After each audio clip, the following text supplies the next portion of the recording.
Hello, welcome back. Now, if you remember, the last time the children had just come down the faraway tree via the slippery slip from Moonface, and they'd promised to make him some toffee. So, chapter 7, Bessie makes some toffee for Moonface.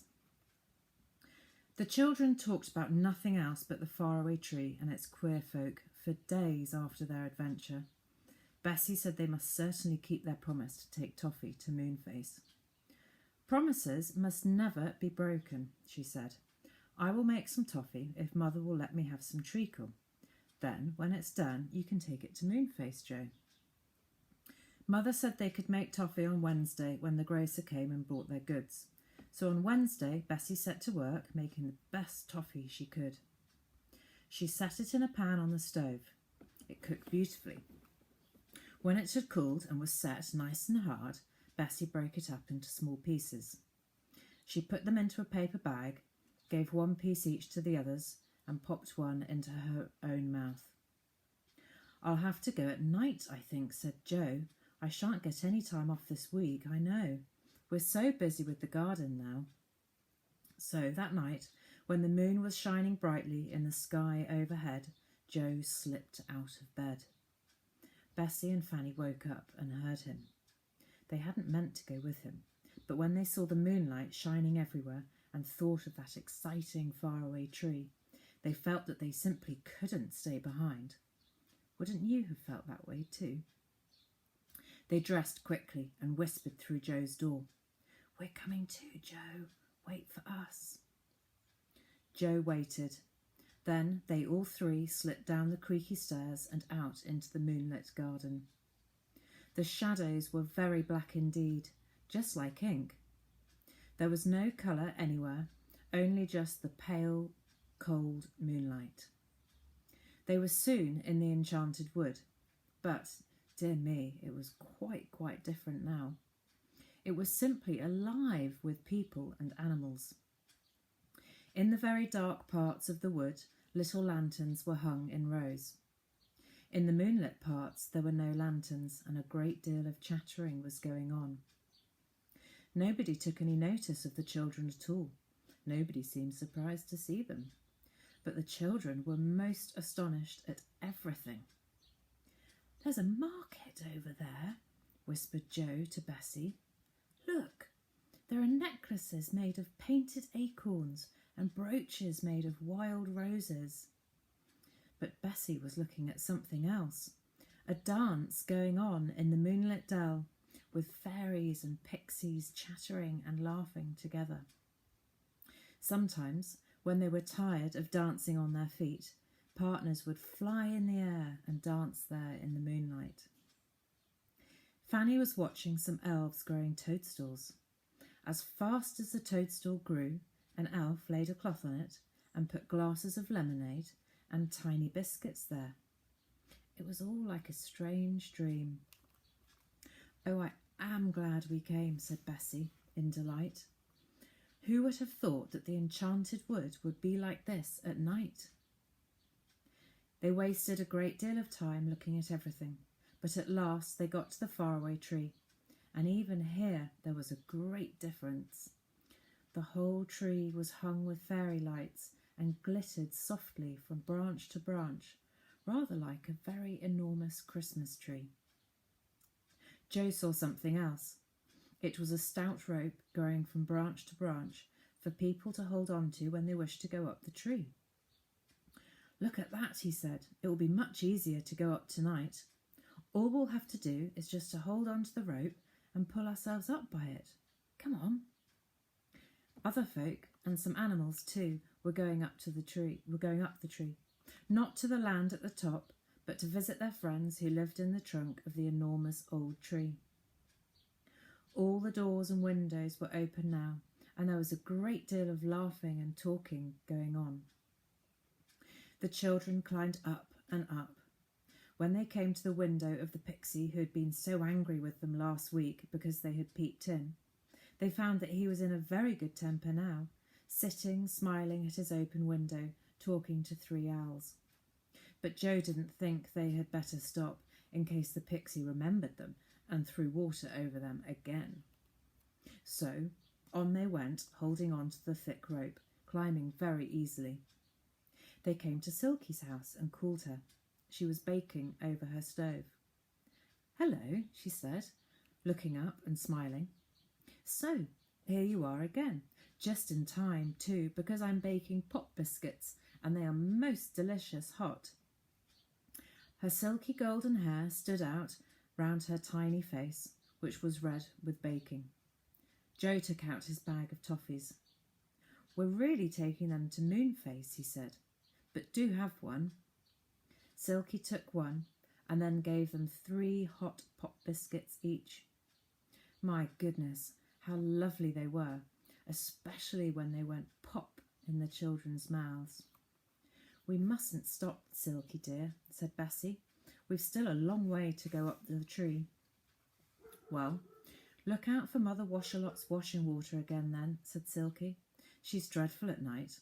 She knows there are a lot of people up and down the tree, and she just loves to soak them with her dirty water."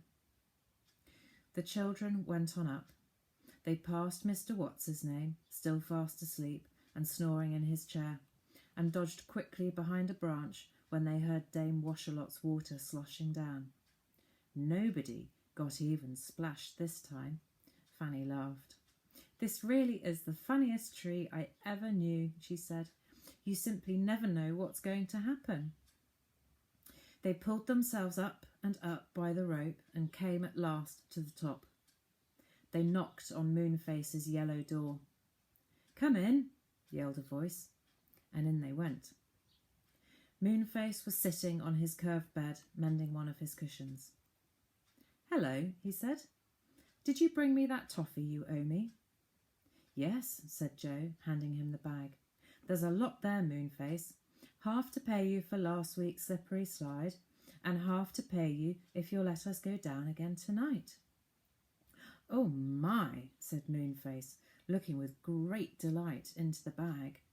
"What lovely toffee." He crammed 4 large pieces into his mouth and sucked with joy. "Is it nice?" said Bessie. Answered Moonface, quite unable to speak properly, for his teeth were all stuck together with the toffee. The children laughed. "Is the roundabout land at the top of the faraway tree?" asked Joe. Moonface shook his head. "Ooh," he said. "What land is there now?" asked Fanny. Moonface made a face and screwed up his nose. "Oh, oh, oh, oh, oh," he said, very earnestly. "Oh dear, we shan't be able to get anything out of him at all whilst he's eating toffee," said Bessie. "He'll just obble away. What a pity. I would have liked to know what strange land was there tonight." "I'll just go and peep," said Joe, jumping up. Moonface looked alarmed. He shook his head and caught hold of Joe. "Oh, oh, oh," he cried. "It's all right, Moonface. I'm only going to peep," said Joe. "I shan't go into the land." "Oh, oh," cried Moonface in a fright, trying his best to swallow all the toffee so that he could speak properly. "Oh." Joe didn't listen. He went out of the door with the girls and climbed up the last branch of the faraway tree. What strange land was above this time? Joe peered up through the dark hole in the cloud, through which a beam of moonlight shone down. He came to the little ladder that ran up the hole in the cloud. He climbed up it. His head poked out into the land at the top. He gave a shout. "Bessie, Fanny, it's a land of ice and snow. There are big white bears everywhere. Oh, do come and look." But then a dreadful thing happened. Something lifted Joe right off the ladder, and he disappeared into the land of ice and snow above the cloud. "Come back, Joe, come back," yelled Moonface, swallowing all his toffee in his fright. "You mustn't even look, or the snowman will get you." But Joe was gone. Bessie looked at Moonface in dismay. "What shall we do?" she said. Chapter 8. Joe and the Magic Snowman. Moonface was most upset to see Joe disappear. "I told him not to. I told him, he groaned. You didn't, sobbed Fanny. Your mouth was full of toffee, and all you could say was obble, obble, obble. And how could we know what that meant? Where's Joe now? Asked Bessie, quite pale with shock. Yes, indeed. Where was Joe? Someone had lifted him right off the ladder, up into the land of ice and snow. And there, strangely enough, the moon and the sun were in the sky at the same time, one at one side and the other opposite, both shining with a pale light. Joe shivered, for it was very cold. He looked to see what had lifted him off the ladder, and he saw in front of him a big, strange creature, a snowman. He was just like the snowmen Joe had so often made in the winter-time, round and fat and white, with an old hat on his head and a pipe in his mouth. This is luck, said the snowman, in a soft, snowy sort of voice. I've been standing by that hole for days, waiting for a seal to come up, and you came. Oh, said Joe, remembering that seals came up to breathe through holes in the ice. That wasn't a water hole. That was the hole that led down the faraway tree. I want to go back, please. The hole has closed up, said the snowman. Joe looked, and to his great dismay he saw that a thick layer of ice had formed over the hole, so thick that he knew perfectly well he could never break through it. Whatever shall I do now? He said. Just what I tell you, said the snowman with a grin. This is splendid. In this dull and silent land there is nothing but polar bears, seals and penguins. I have often wanted someone to talk to. How did you get here? Asked Joe, wrapping his coat firmly round him, for he was bitterly cold. Ah, said the snowman, that's a long story. I was made by some children long ago, and when they had finished me, they laughed at me and threw stones at me to break me up. So that night I crept away here and made myself king. But what's the good of being king if you've only bears and things to talk to? What I want is a jolly good servant who can talk my language. And now you've come. But I don't want to be your servant, said Joe indignantly. Nonsense, said the snowman, and he gave Joe a push that nearly sent him over. Then, on big flat snow feet, he moved forward to where there was a low wall of snow. Make me a good house, he said. I don't know how to, said Joe. Oh, just cut blocks of this stiff, icy snow and build them up one on top of another, said the snowman. When you've finished, I'll give you a fur coat to wear, then you won't shiver so much.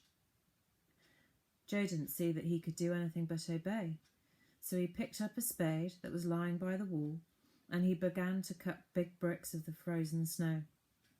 When he had cut about 20, he stopped and placed them one on the top of another till one side of the round house was made.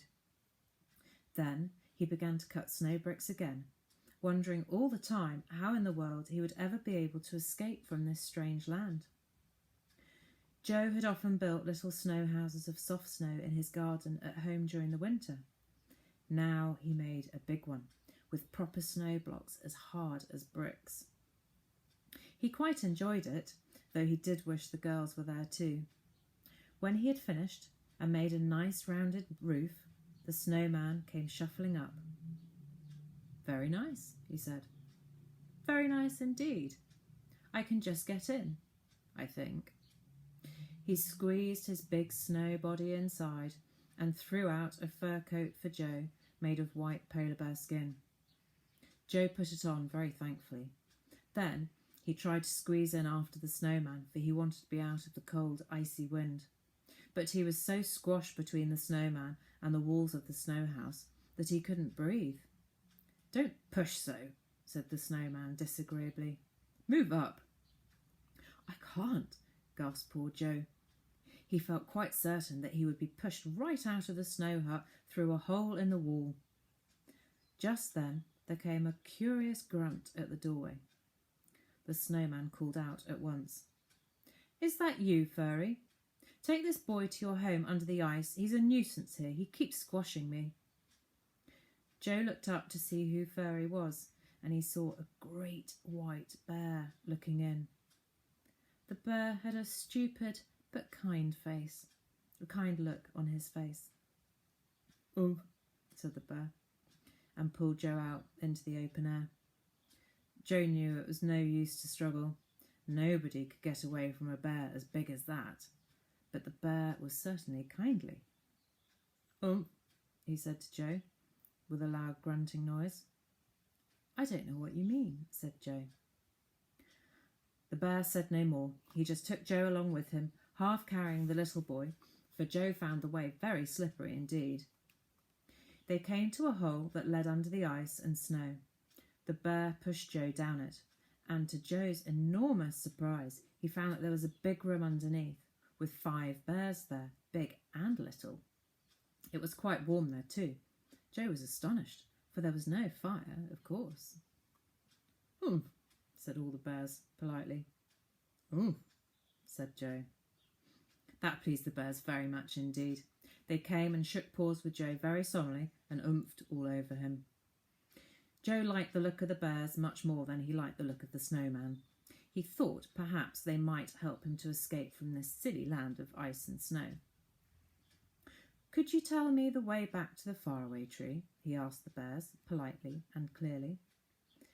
The bears looked at one another and then oomphed at Joe. It was quite clear that they didn't understand a word he said. "Never mind," said Joe with a sigh, and made up his mind to put up with things till he could see a way to escape. The snowman was a great nuisance. No sooner did Joe settle himself down for a nap, leaning his head against the big warm body of a bear, than there came a call from the snow house. "Hi, boy, come here and play dominoes with me." So Joe had to go and play dominoes, and as the snowman wouldn't let him come into the hut because he said he was squashed, Joe had to sit at the doorway and play, and he nearly froze to bits.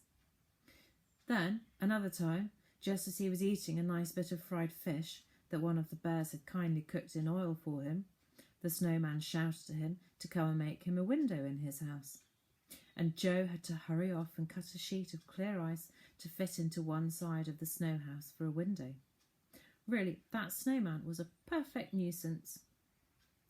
"I wish to goodness I'd never peeped into this silly land," thought Joe 100 times.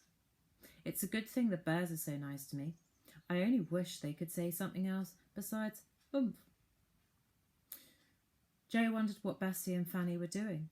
Were they very upset when he didn't come back? Would they go home and tell their father and mother what had happened? Bessie and Fanny were upset. They were in a great fright too. It had been dreadful to see poor Joe disappear through the cloud like that. Moonface looked very solemn too. He could speak quite well now that he had swallowed all his toffee. "We must rescue him," he said, his face shining like the full moon. "How?" asked the girls. "I must think," said Moonface, and he shut his eyes. His head swelled up with his thinking. He opened his eyes and nodded his head. "We'll go to Goldilocks and the 3 bears," he said. "Her bears know the bears in the land of ice and snow. She might be able to help Joe that way." "But where does Goldilocks live?" asked Bessie in wonder. "I thought she was just a fairy tale." "Good gracious, no," said Moonface. "Come on, we'll have to catch the train." "What train?" asked Fanny in astonishment. "Oh, wait and see," said Moonface. "Hurry now. Go down the slippery slip and wait for me at the bottom." You'll have to wait and see what happens in the next one. Hope you enjoyed that. See you again. Bye-bye.